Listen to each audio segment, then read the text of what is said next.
सर्वेभ्यो नमः। देववाणी संस्कृतम ई गुरुकुलम प्रति भवतीनां च हार्दं स्वागतम।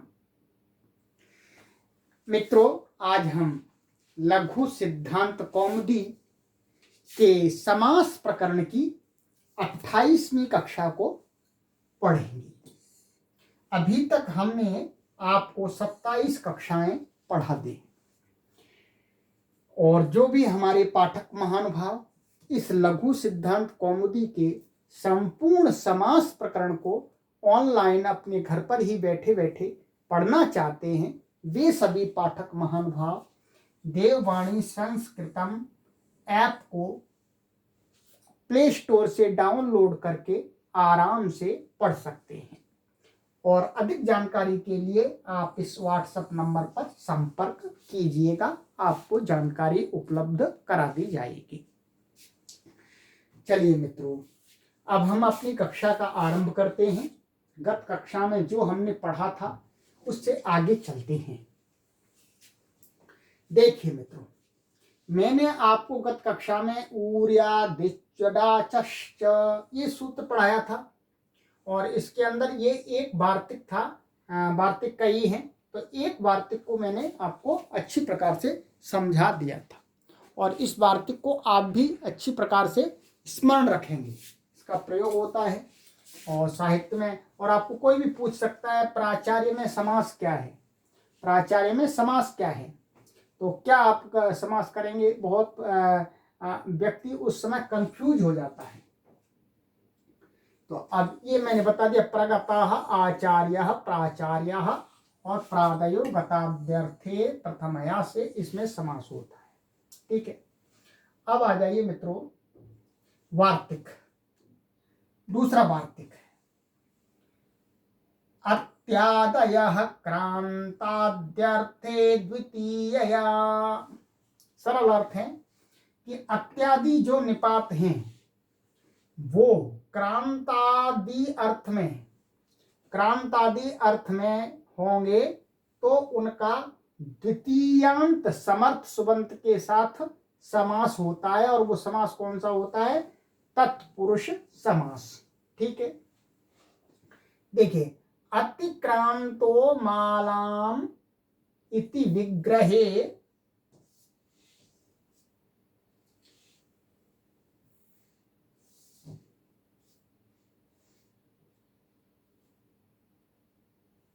हाँ, तो इसका जो उदाहरण है ये है अतिमाला। इसका उदाहरण मैं दिखला देता हूं आपको, यही लिख देता हूं। क्या उदाहरण है, अतिमाला।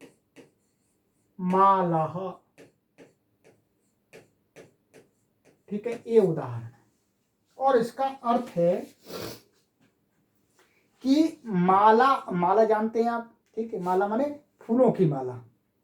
उस फूलों की माला में क्या होती है, सुगंधी होती है।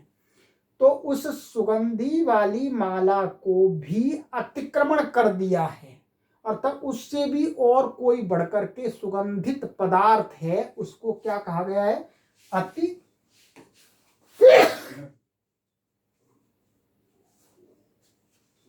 अतिमाला। क्या कहा, अतिमाला।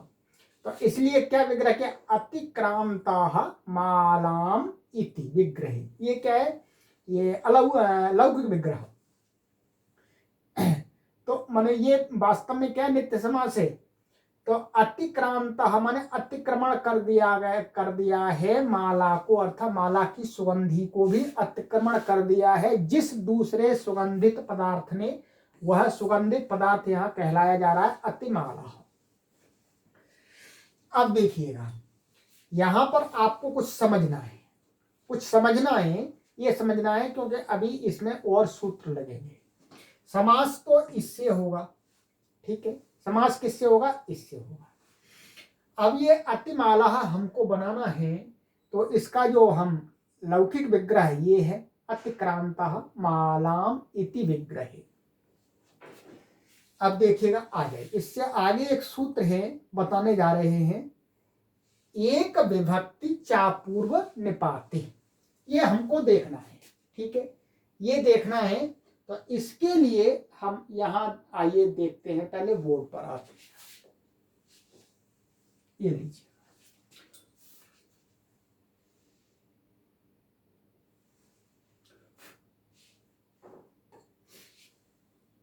क्या है आपका लौकिक विग्रह? अति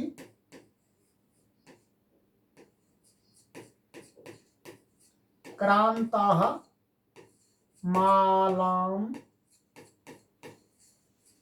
ठीक है, अतिमालाः,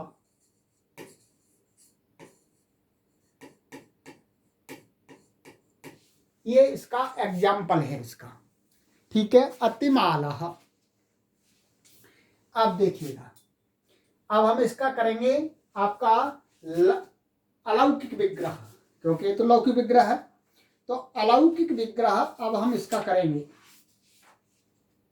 तो अलौकिक विग्रह में इसकी जो स्थिति होगी वो क्या होगी, उसको हमको देखना है मित्रों।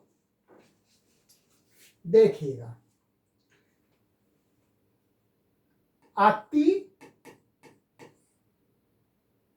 हाँ ऐसा होगा ये, हमको ऐसा रखना पड़ेगा, ये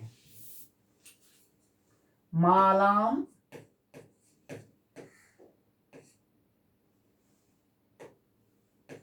माला अम और अति, अति सु लगा भी सकते हैं, नहीं लगा सकते, पर हम लगाएंगे यहाँ, क्योंकि चाहे बेशक निपाता अव्यय है तो यहाँ सु आ जाएगा, ठीक है। तो मालाम अम अति सु, ये इसकी हो गया, ये होगा इसका अलौकिक विग्रह। अब देखिएगा, यहां पर समास किया आपका अत्यादयः क्रांताद्यर्थे द्वितीय से समास हुआ, क्योंकि अति यहां पर अतिक्रमण अर्थ में है ये, ठीक है। अब क्या है इसमें आगे, ये माला और अति, ठीक है, इसमें हमको क्या बनाना, अतिमाला, कि माला है, ये ह्रस्व करना है, इसके लिए पूरी प्रक्रिया आगे आने वाली है। इस सूत्र से समास हुआ, किस सूत्र से समास हुआ, अत्यादय वार्तिक से समास होने पर क्या है, सुपो धातु प्रातिपदिकयो लग करके आदि, अर्थात पहले कृतज्ञ समासा सुपो धातु प्रातिपदिकयो आदि से लुक हो जाएगा। तो क्या बना आपका, मा ला और अति, ये बना। अब क्या है अति, तो अत्यादय ये प्रथमा से निर्दिष्ट है, तो इसकी क्या हुआ, उपसर्जन संज्ञा, उपसर्जन संज्ञा होने से प्रथमा निर्दिष्टम समास उपसर्जनम, उपसर्जन संज्ञा, और उपसर्जनम पूर्वम से ये पूर्व में आ जाएगा, ये यहां पर आ गया, ठीक है, इतना बन गया। अभी हमको देखते यहीं ऐसा लिखा रहेंगे, ठीक है। अब हमको इसको करना है ह्रस्व। ह्रस्व कैसे होगा, ह्रस्व के लिए हमें इसकी एक संज्ञा और करनी है।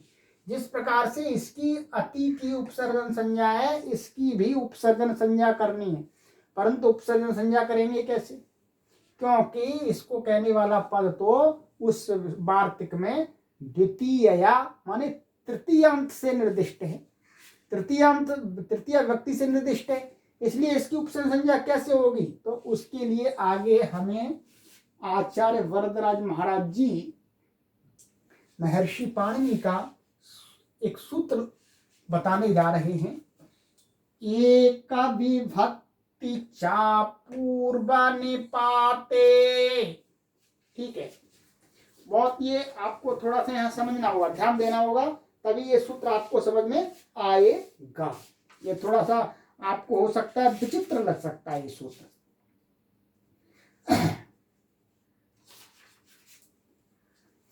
अब चलिए इसका मैं पदच्छेद आपको दिखला देता हूं सबसे पहले, तब फिर आपको इसका समास आदि भी दिखला देता हूं, फिर अर्थ पर बात करेंगे।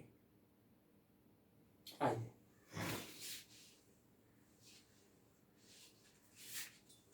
पदच्छेद देखिएगा इसका, एक विभक्ति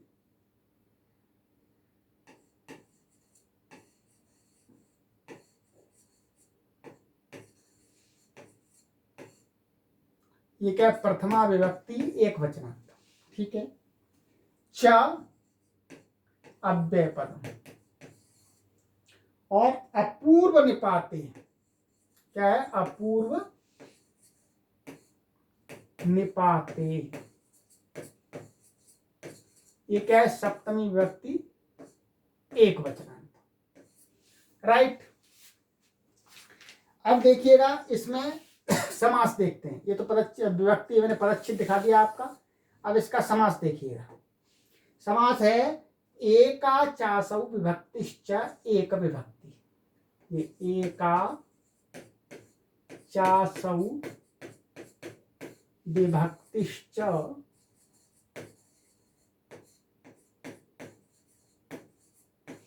एक विभक्ति।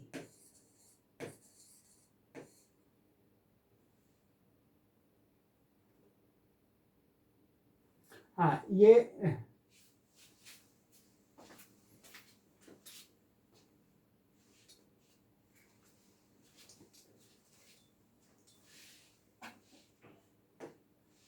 आइए इसका हम अब समास देखते हैं।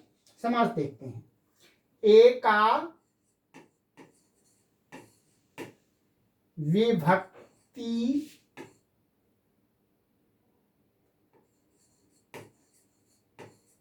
विभक्ति यस्य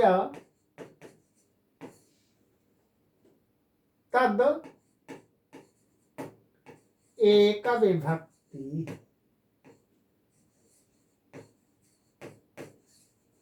ठीक है, एक विभक्ति। ये कौन सा समास हुआ आपका? ये हुआ आपका बहुव्रीहि समास। ठीक है, बहुव्रीहि समास माने एक विभक्ति है जिसकी अर्थ एक विभक्ति ही रहती है वाक्य में, जिस पद की, वह पद क्या कहलाता है? एक विभक्ति पदम। पदम, इसलिए ये क्या, ये नपुंसकलिंग है तो ये भी नपुंसकलिंग है। तो एक विभक्ति पदम यानी एक विभक्ति वाला पद, अर्थात अन्य पदों की विभक्ति बदलती रहती है और जिसकी विभक्ति नहीं बदलती है तो उसको कहा गया है एक विभक्ति। ये हुआ बहुव्रीहि समास। दूसरा है आपका अपूर्व निपात में। आइएगा, पूर्वश्चासौ निपातश्च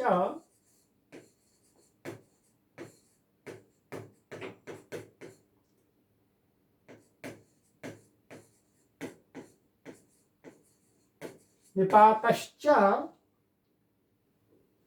पूर्व निपातः।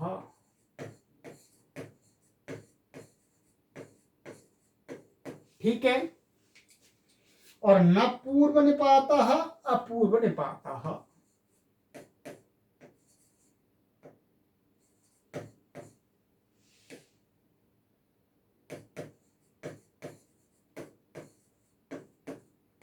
अपूर्व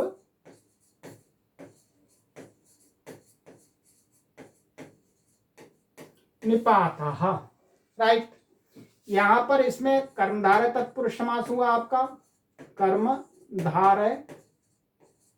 ठीक है, और इसमें न पूर्व निपाता अपूर्व निपाता, इसमें नई तत्पुरुष समास हुआ। क्या? नई तत्पुरुष, राइट, नई तत्पुरुष समास हो गया।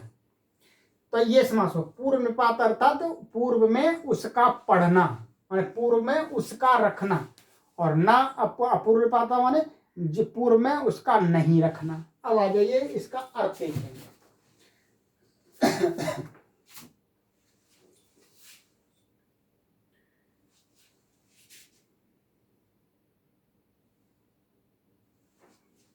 देखिएगा, अब ये समास क्लियर हो गया, पदच्छेद व्यक्ति सब क्लियर हो गया। अब इसका अर्थ देखिएगा, फिर और आगे बढ़ते हैं। कहते हैं विग्रहे यन नियत विभक्तिकम तद उपसर्जन संजम स्यात् न तो तस्य पूर्व निपातः। ठीक है, ये सूत्र कहता है कि विग्रहे, अभी हमने विग्रह किया था, मालाम अतिक्रांतः। क्या है? मालाम अतिक्रांतः, अतिमालः। तो कहते हैं विग्रह में, अर्थात लौकिक विग्रह में लौकिक विग्रह हो चाहे आपका लौकिक विग्रह हो, उसमें भी वही प्रकार रहेगा। विग्रहे यन नियत विभक्तिकम, माने विग्रह में जो नियत विभक्ति वाला पद, अर्थात जिसमें वही एक ही विभक्ति रहती है, बदलती नहीं है, तद माने वह पद उपसर्जन संयम स्यात्, वह समास में क्या हो जाता है, उपसर्जन संज्ञक होता है। परंतु उपसर्जन संज्ञा होने के बावजूद भी न तो तस्य पूर्व निपातः, क्योंकि उपसर्जन संज्ञा का फल क्या है, उपसर्जनम पूर्वम, माने जिसकी उपसर्जन संज्ञा करते हैं उसको पूर्व में रखते हैं। तो इन्होंने क्या कर दिया कि नियत विभक्ति वाले पद की उपसर्जन संज्ञा तो कर दी, परंतु उसका पूर्व में निपात का निषेध कर दिया। क्या कर दिया भाई, पूर्व में नहीं आएगा, पूर्व में नहीं आएगा तो फिर क्या फल मिलेगा, वो फल आगे बताएंगे अभी। अब आपको मैं इस बात को वहां समझाता हूं, एक बार यहां पर समझाता हूं मैं आपको, देखिएगा ये क्या है। यहां पर ये विग्रह था आपका और ये भी विग्रह था आपका, ठीक है। हम इस विग्रह को देखें, यहां पर क्या है, अतिक्रांता मालाम अतिमाला।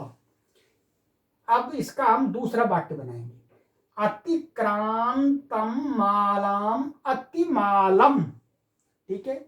माने माला को अतिक्रमण कर दिया है उसको, तो यहां द्वितीय हो गई, क्या हो गई, द्वितीय हो गई।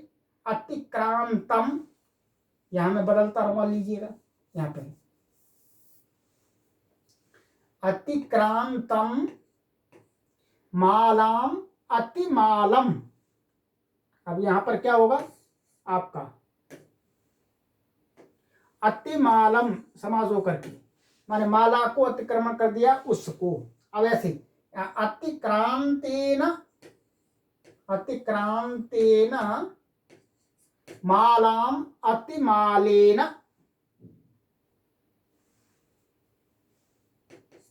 यहां पर अब ये तृतीय, ये आगे ये बाद में दिखाने के लिए, अतिमालेन माने ये वो पदार्थ या कोई भी कुछ भी हो सकता है, माने तो अतिक्रांतेन मालाम, तो माला में विभक्ति नहीं बदल रही, यहां पर आप विभक्ति बदलते जाएंगे, चतुर्थी में लगा देंगे, द्विवचन में लगा देंगे, बहुवचन में लगा देंगे, परंतु यह माला में जब विग्रह करेंगे तो द्वितीया ही रहती है। इसलिए ये क्या है, नियत विभक्ति वाला पद हो गया, नियत विभक्ति वाला पद हो गया, इसलिए इसकी क्या हो गई, उपसर्जन संज्ञा। अब आप कहेंगे उपसर्जन संज्ञा तो इसकी भी है जी, इसकी भी है, इसकी उपसर्जन संज्ञा का फल हो गया कि उपसर्जनम पूर्व में, ये पूर्व में आ गया। अब मालाम की जी एक विभक्ति चापूर्ण पाते से उपसर्जन संज्ञा जो हो रही है उसका फल है दूसरा। उसका फल क्या है, क्योंकि इसका तो मना कर दिया भाई पूर्व में निपात नहीं होगा, यदि इसका भी पूर्व में निपात होने लगता तो टक्कर होने लगती, इसकी उपसर्जन संज्ञा उसकी भी, कौन पूर्व में आए तो नंबर नंबर से आते, एक बार वो आ जाता है, एक बार वो आ जाता है, ऐसा ही होता है हर जगह।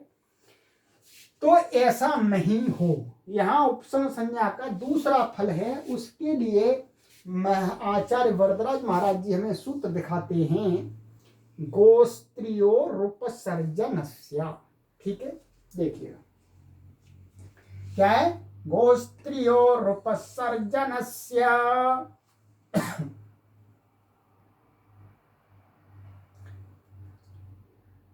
ये पदच्छेद विभक्ति यहीं देख लेते हैं, गोस्त्रियो, इस षष्ठी विभक्ति द्विवचनांत है, ठीक है। और उपसर्जनस्य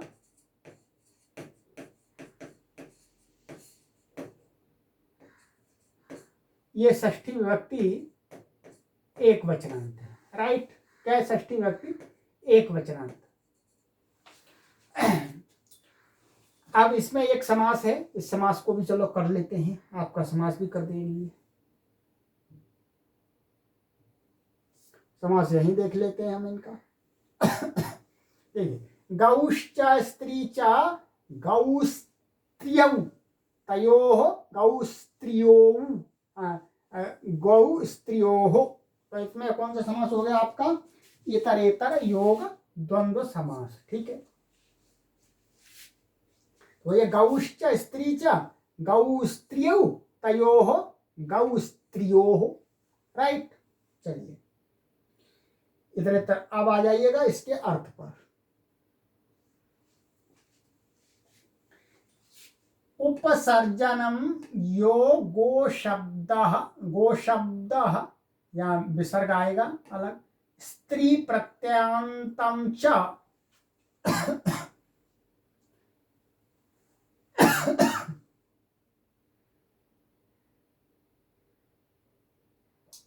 तदन्तस्य प्रातिपदिकस्य ह्रस्वः स्यात्।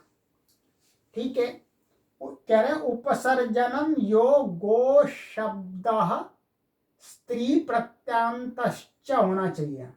ठीक है, पुल्लिंग आएगा ना, यह है।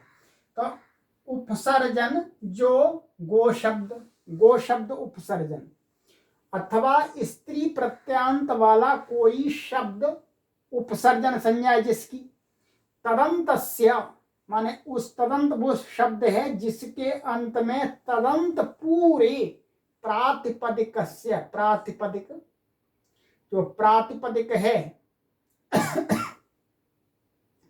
प्रातिपदिक को क्या हो जाता है? ह्रस्वः स्यात्, ह्रस्व हो जाता है। अब देखिएगा, अब आ जाइएगा यहां पर। इसको ये क्या है? माला शब्द है। माला कैसा शब्द है? यहाँ पर स्त्री प्रत्यय वाला है, टाप प्रत्यय इसके अंदर। ठीक है, टाप प्रत्यय। अब स्त्री प्रत्यय स्त्री प्रत्यांत शब्द है और इसकी एक विभक्ति चापूर्ण निपाते से उपसर्जन संज्ञा भी है। तो अब ये शब्द जिसके अंत में है, उपसर्जन संज्ञा वाला स्त्री प्रत्यांत शब्द जिसके अंत में है, वो ये हो गया पूरा। ठीक है, प्रातिपदिक है, इसकी संज्ञा है ही प्रातिपदिक। क्या संज्ञा है? कृतज्ञ समासाश्च प्रातिपदिक संज्ञा है। उसका ह्रस्व होता है।